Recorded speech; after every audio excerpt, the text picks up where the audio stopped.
may say it's because I'm long-winded.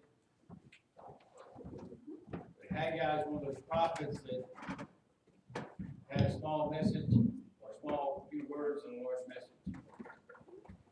Not only for the nation of Israel back then, but also for the church today. Haggai chapter 2, and we're going to be in verses 10 through 19. Let's have a word of prayer. Then, Father, I thank you for this day. That is the Lord's day, and we can be glad in it. Because you're our Savior, our Lord and our King. Lord, I thank you for those that are here this morning. That their eyes and hearts will be open to your word.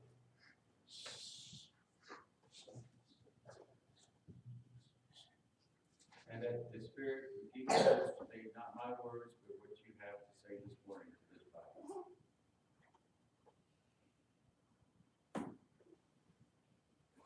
Now I'm going to pray.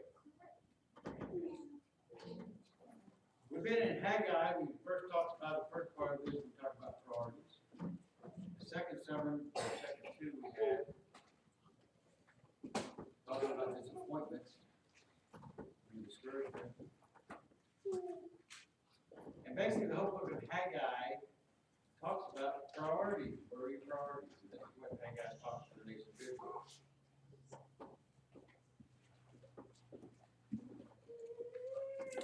Let's begin in verse 10. On the 24th of the 9th month in the second year of Darius, the word of the Lord came to Haggai the prophet, saying, Thus says the Lord of hosts, ask now the priest for ruling. If a man carries holy meat in the fold of his garment, and touches bread with his bowl, or cooked food, wine, oil, or any other food, will it become holy? And the priest answered, No. And Haggai said, If one who is unclean from a corpse touches any of these, will the latter become unclean? And the priest answered, It will become unclean. Then Haggai said, So is this people, and so is this nation before me, declares the Lord. And so is every work of their hands, and what they offer there is unclean. But now, do consider from this day onward, before one stone was placed on another in the temple of the Lord, from that time when one came to a grain of 20 measures, there would be only 10. And one came to the wine vat to draw 50 measures, there would be only 20. I smote you in every work of your hands, as lasting wind, mildew and hill, yet you did not come back to me, declares the Lord. Do consider from this day onward, from the 24th day of the 9th month, from the day when the people of the Lord was found, to consider, is the seed still in the barn, even including the vine, the fig tree, the pomegranate, and the olive tree? It has not borne fruit. Yet from this day on, I will bless you. You're looking at that, being an Old Testament priest. What's he talking about? The wine and the grain and this and that and food and other things. The title, if I had one for today or for this morning, would be Seek First His Righteousness. Seek first His righteousness. When asked what he needed for his birthday, a 6-year-old said firmly, I don't want to need, I want to want. Think about that for a minute. 30% kid. What do you want in life? That question requires careful thought. I was talking with teaching the young people in the morning. I was talking about this being awesome and being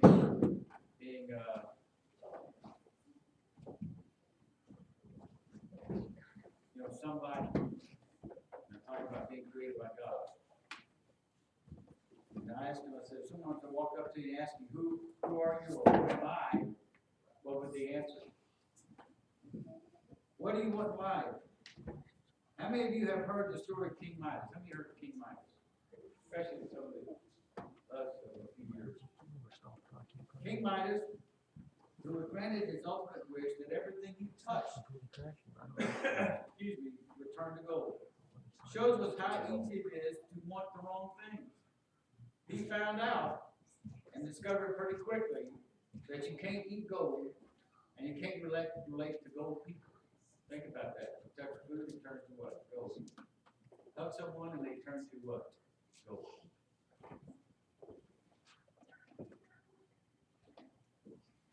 He made the wrong choice. He made the wrong wish.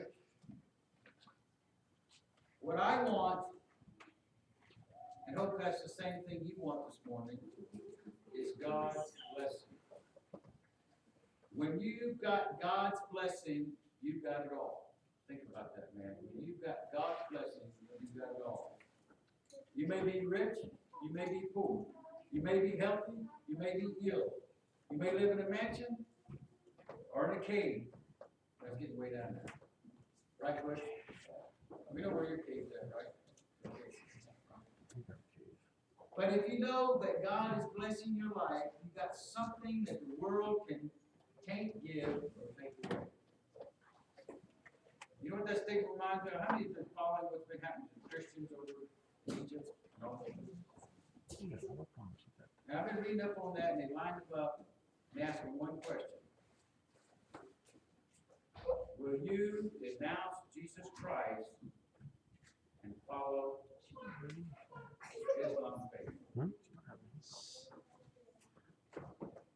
That could have been all right. And when they said no, I refuse to denounce Jesus Christ because of who he is, they're either shot to him or hit. Now, I know that sounds pretty bad, but let me tell you something. We Christians in America don't know how well we have. We don't know how well God has blessed us, even the things that go on in this country.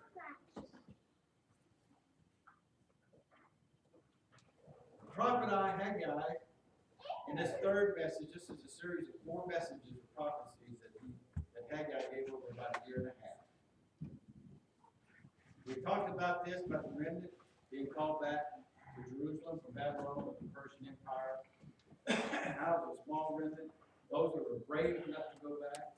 They had made a difficult commitment to go back, start the city over with, and also to rebuild the temple.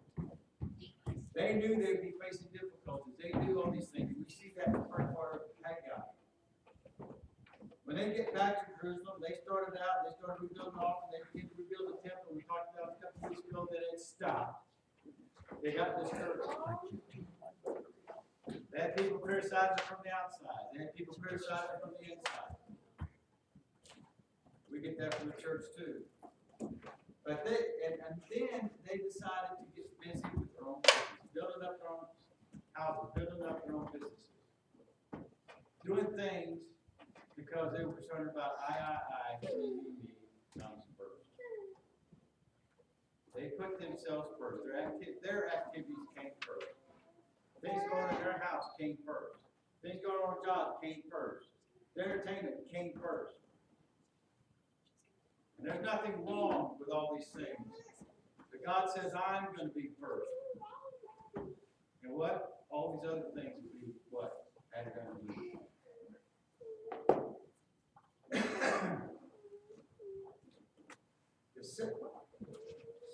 We talk about these messages that Haggai gives, and we see that the first and third messages are rebuke and exhortation, and this is the third sermon here. The second and fourth messages of encouragement. So next week, I hope we get finished with this whole thing this week. We'll look at the encouragement next week. This third message shows that not only should we seek God's kingdom first, but we must do so with pure hearts. Matthew 6:33 says, "But seek first his kingdom, his righteousness, and all things be added to you." I just told you. Seek God's kingdom first. Why? Number one, God blesses those who put his church first with holy lives. Put his church first with holy lives. There are many churches across the United States and around this area here. We've got people in it filled up and doing those other kind of things. They're in the church, but they haven't put God first in their lives. They put being in church, just sitting there. Like Jesus Christ called whitewashed gravestones. Okay? How seriously are we this morning? This is where Haggai goes into these two questions. We see him ask two questions. First is what? If a man carries holy meat, which is meat offered to a sacrifice, and uses this meat was taken from that point, and it was to help feed the Levites and the priests. Okay, so it was still holy meat. He says if he carries holy meat in the fold of his garment, and he touches bread or other food, will that food become holy? You understand the concept? We're going to tie all this together. They answered what? No. The holy could not make the unholy holy. Alright? Then it asks the second question. If someone is unclean through contact with a dead body, if you go back in the Old Testament, and I'm talking about the Old Testament, those are like regulations. And they touched the dead body, they became unclean, they had to go to the priest and do all these things, separate themselves. He says, if someone who's unclean through contact with a dead body touches any of these things, talking about holy things, will it become unclean? The priest answered, yes. There are three lessons here. Number one, holiness is not contagious, corruption is.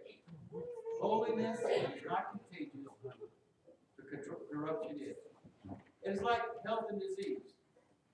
If I'm healthy, if you have the flu, I'm the healthy one, my coughing in your face won't make you well. Well, would that be a miracle of science? Health science. Okay? But you being the sick one coughing in my face, you can make me what? Sick. Make a difference? Health is not contagious, but disease is. You have to do certain things, you have to practice certain things to remain what? Healthy. Alright? As we all know, it's much easier to get sick than it is to stay healthy. How many can raise your hands to that? I'm sure Carol's sitting at home saying, yeah, that's very true. When you have constant contact with sick people, whether it be at school or work or wherever, we tend to pick up the germs. I know stuff goes through school. I was talking about Cheyenne. All the kids, they bring stuff on from school and this and that and the other. And those that better work in medical field know how that stuff passes around. But they go to school healthy and they come home what? Sick. You know, it's amazing when they went to school healthy that the sick ones didn't go home what? Healthy. I want you to understand that concept is very important what we're getting ready to say here. And here's the statement. Sin is like that. You don't pick up holiness antibodies, all right, by hanging around holy people. In other words, I can't come over here and sit by Bobby and stuff and expect to pick up holiness. It doesn't work that way. Just by sitting by Bobby. Or anybody. Okay? But let me tell you something. You can pick up sin by hanging around what? Sinful people. Now you say, well, now, Brother Rick, I hang around with other people, I don't get sinful. We're going to cover that part in just a minute. We're going to cover that part. Many people think that if you hang around a church building, hang around God's crowd, some of that's surely going to rub off on me. In other words, if I go to church, God's going to rub off on me. Does that have to work? Attending church is not equal to being holy.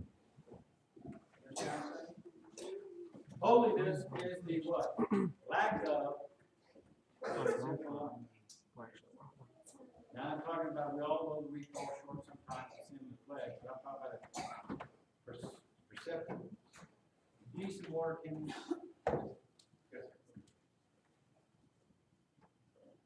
So you can come and sit in the church, it's not going to make it holy, but if you walk in the world, if you're not careful, you can become what?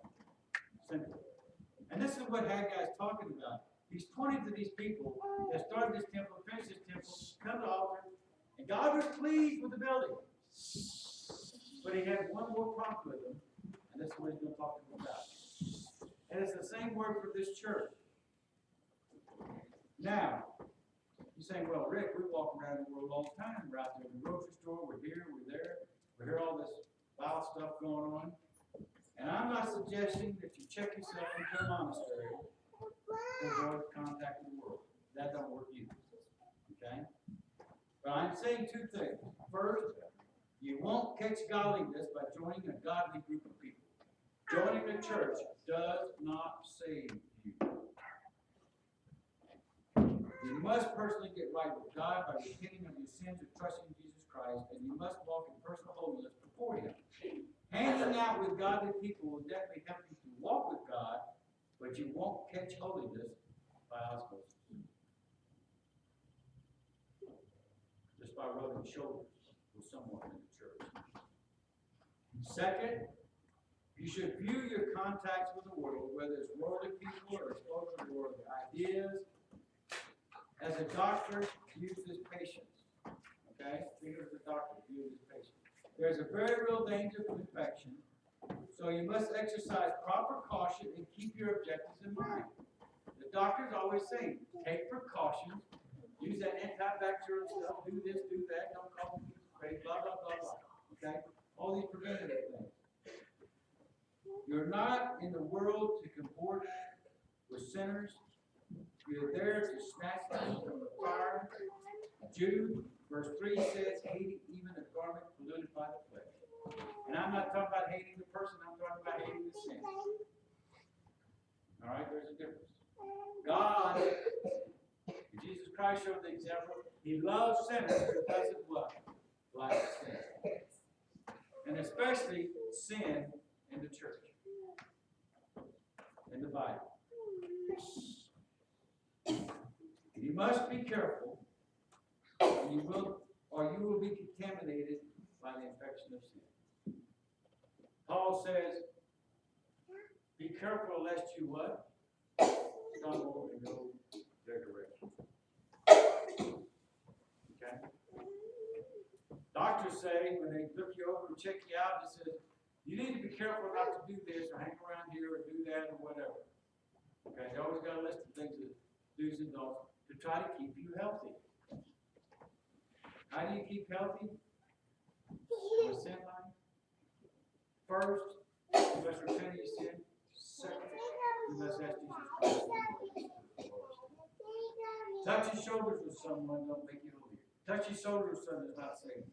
Number two, God will not bless a cause, no matter how great, unless the people involved in it are holy.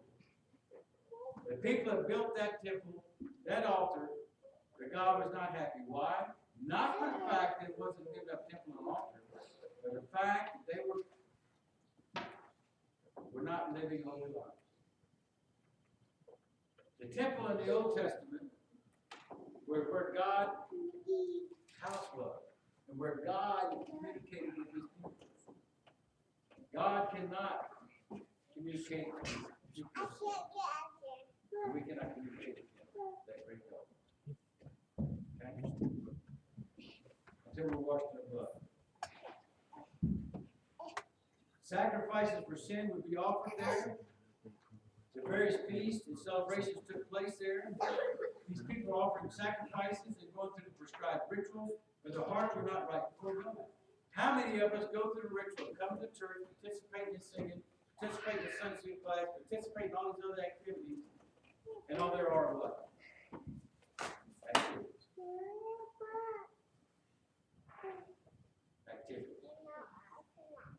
The contamination of the disobedient heart was defiling the very sacrifices they're offering. Lord God says, I will not accept your sacrifices because you're not what? Standing right before me. If you want to see the body of Christ grow in the spirit or in number, have the people in that body be right before God in the spirit. Period in the story. To live in sin during the week in the temple of worship was like dragging a corpse into the temple. They were dead in what? Sin.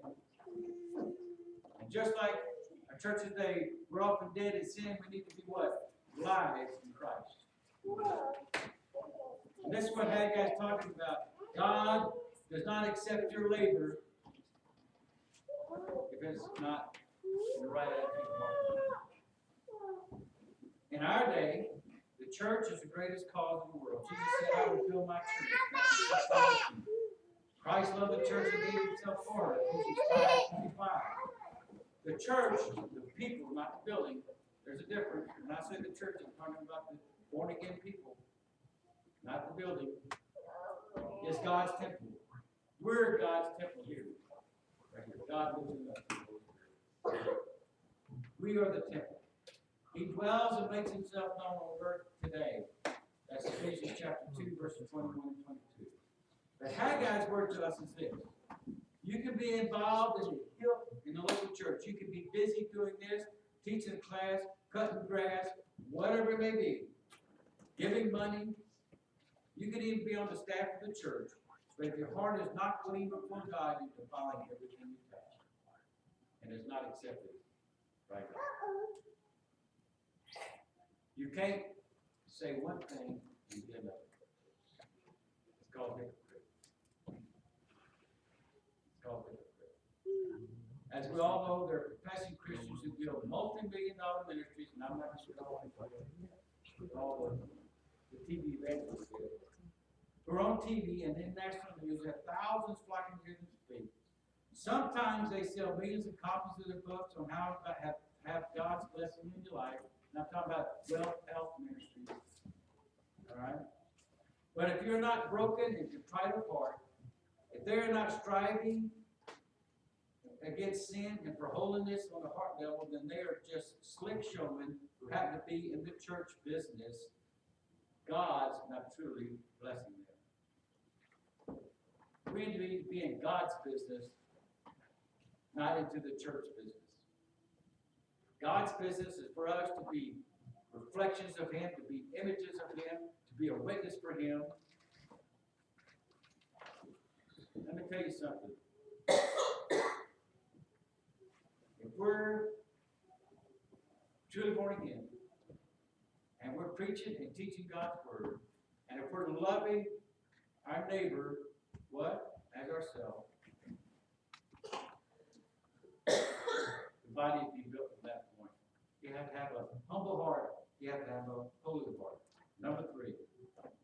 Holiness that pleases God must be inward, not just outward. We often look on the outward activity, such as statement like this: Lord, look at all that I'm doing for you. And God looks down at us, have you not realized all that I've done for you? Talking about his son who died on the cross. We're always saying, look at what I've done. Pat ourselves on the back.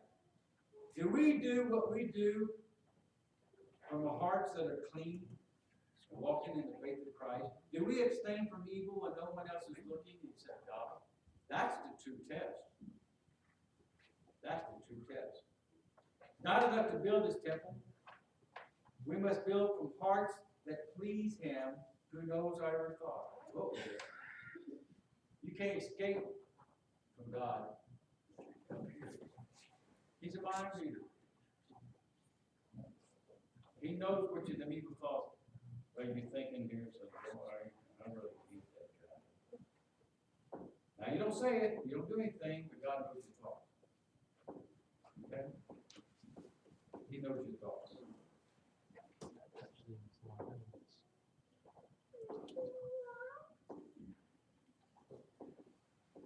A 19th century Scottish pastor by the name of Robert Murray McChain said, according to your holiness, so shall be your success. A holy man is an awesome weapon in the hands of God. A holy man or woman is an awesome weapon in the hands of God. There are a lot of people that can do things. A lot of people can speak. A lot of people can sing. A lot of people can do all these things that goes on in church. That's just acts. You know, you can learn them. Going to church all your life, you know, you can just sit there and do this. But let me tell you something. If you really want to see something, you got to get a group of people, men and women, that are holy and walking in God.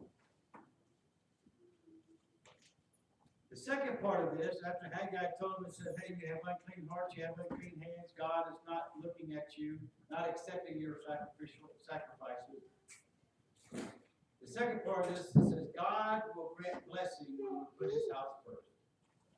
God will grant true blessing when we put his house first. When we do not put God's house first, he brings discipline into our lives. Believe it or not. Now, there's some confusion over the time reference here. It could mean, think back over the past years with drought and frustrations, and you'll see that your problems begin at the time that you turn away from me. Let me tell you something. What's happening in America? I think America was blessed, and I think it's not so blessed now. But I'll tell you what, I can give you a starting time back in the 60s when they took prayer out of school. When they started aborting babies legally.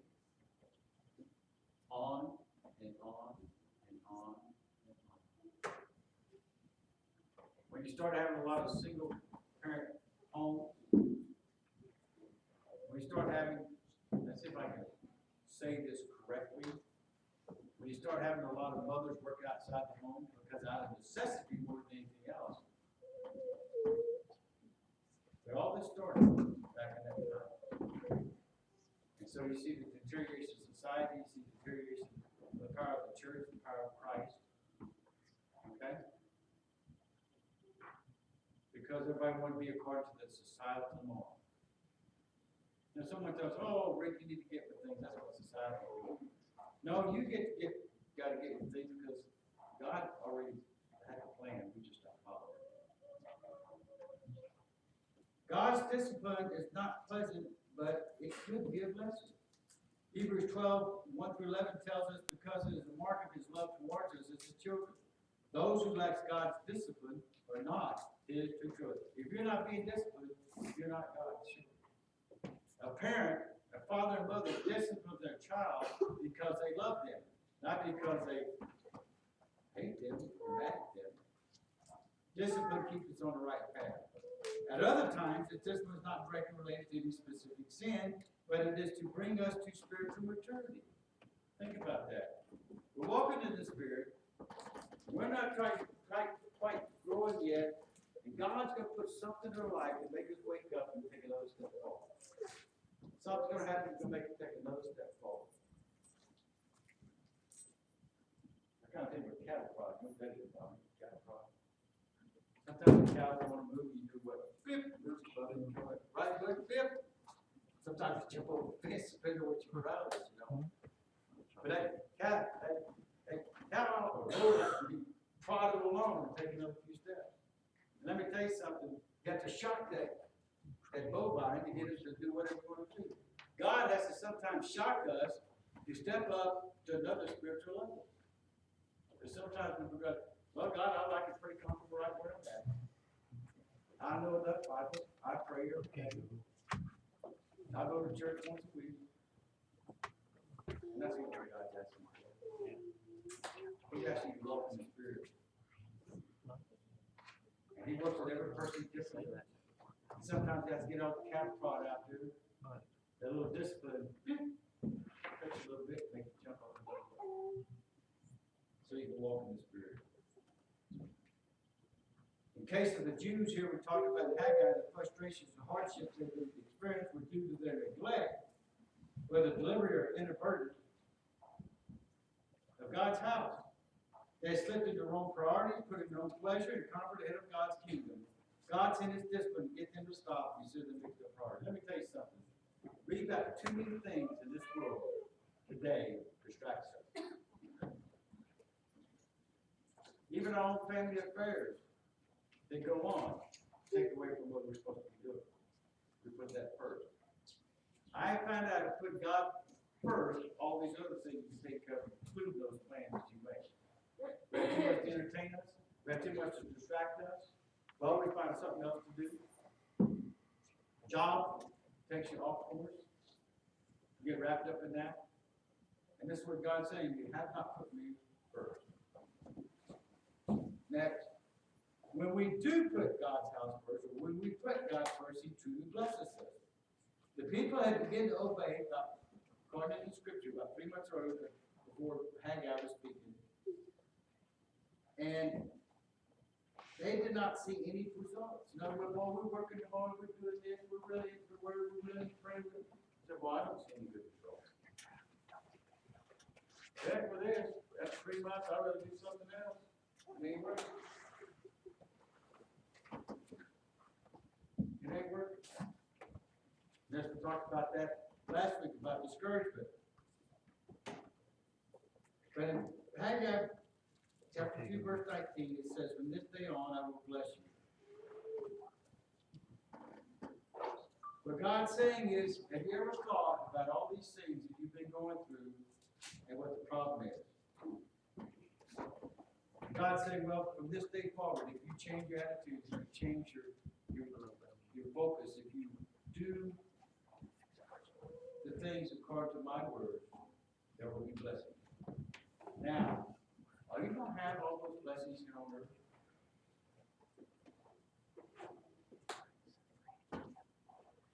Christ is going to have what? Eternal reward. He's got eternal reward. That's where our blessings at. We're just an alien passing through this world. We got a home where?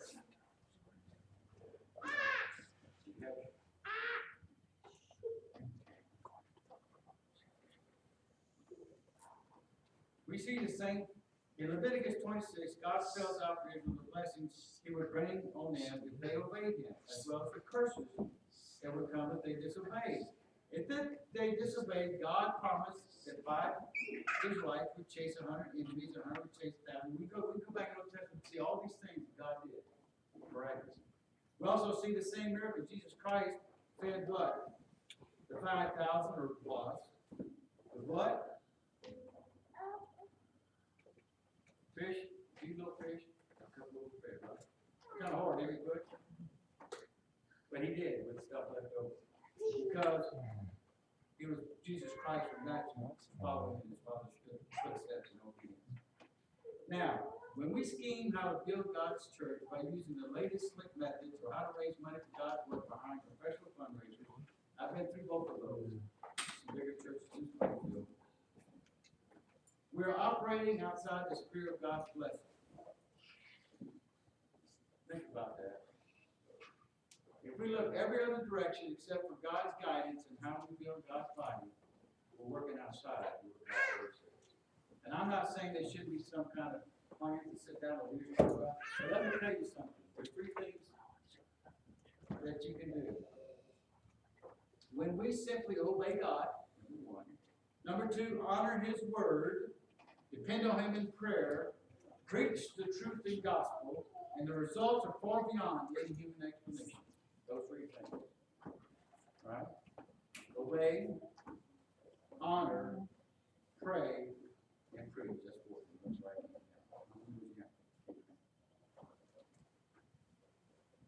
Obey God, honor His word, depend on Him in prayer, and preach the gospel, and the results are far beyond any human explanation. Here's another thing. The results are not going to be instantaneous. The results are not going to be instantaneous. It takes time. Because God can see what you're made of and see how persistent, consistent, and full-bearing you are. Many missionaries have labored for years in dependence on God with no visible fruit. I think I sat out on this mission field for 1, 2, 3, 5, 6 years. And just seemed to going in one ear and out the other. But they continue to be obedient to God. And He will bless their labor. It may not be in their lifetime, but past that time. We need to keep His perspective. But let's ask Him for His blessing on all we do and depends on Him. You know, I think I've told this story about consistency here. And this is one thing I never did know, and some of you have already heard this 2 or 3 times. It's the greatest example I know. My dad taught the junior boys for years and years and years. Bunch of them went through the class. Junior boys, they call them their preteens. Okay, they're about 12, 15 of them. And most of them I was only about a couple years younger, and I was in his class. I did not know until his funeral that 10 out of the 15 boys in his class were all preaching or in ministry somewhere. And came up to me and said it was due to his teaching. And I'm not sure quite Dad knew that was the direct result of his teaching. See what I'm talking about? You don't know in your own lifetime when this happens.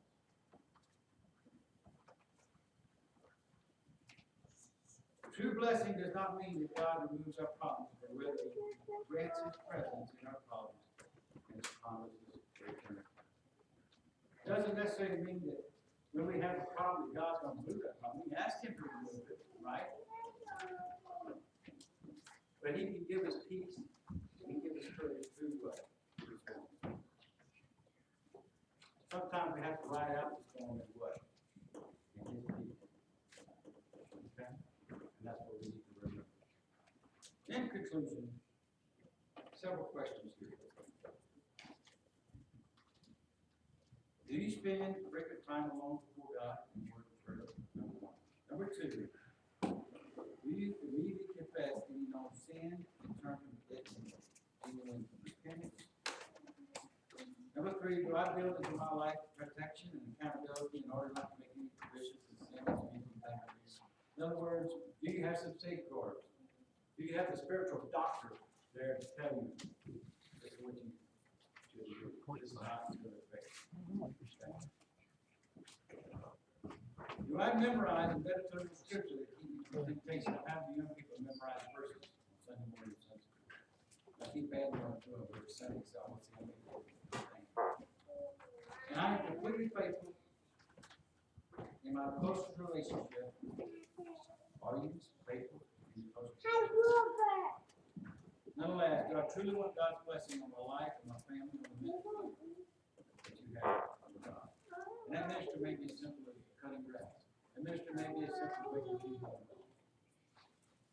Are we where we need to be spiritually? That's what God was telling the people of Israel. Haggai, are you being consistent? Are you being what you need to be? Let's have a look here. Dear Father, I want to thank you for this time today. Lord, in all my weaknesses and shortcomings, I want to thank you for the Spirit is spoken this morning. I pray that each heart will be touched this morning. And really value you when they're walking with you. I will put you first. And they will receive the blessings that come.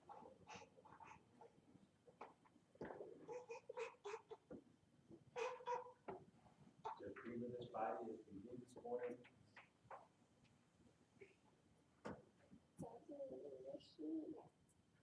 Their hearts and lives as a lighthouse. Amen.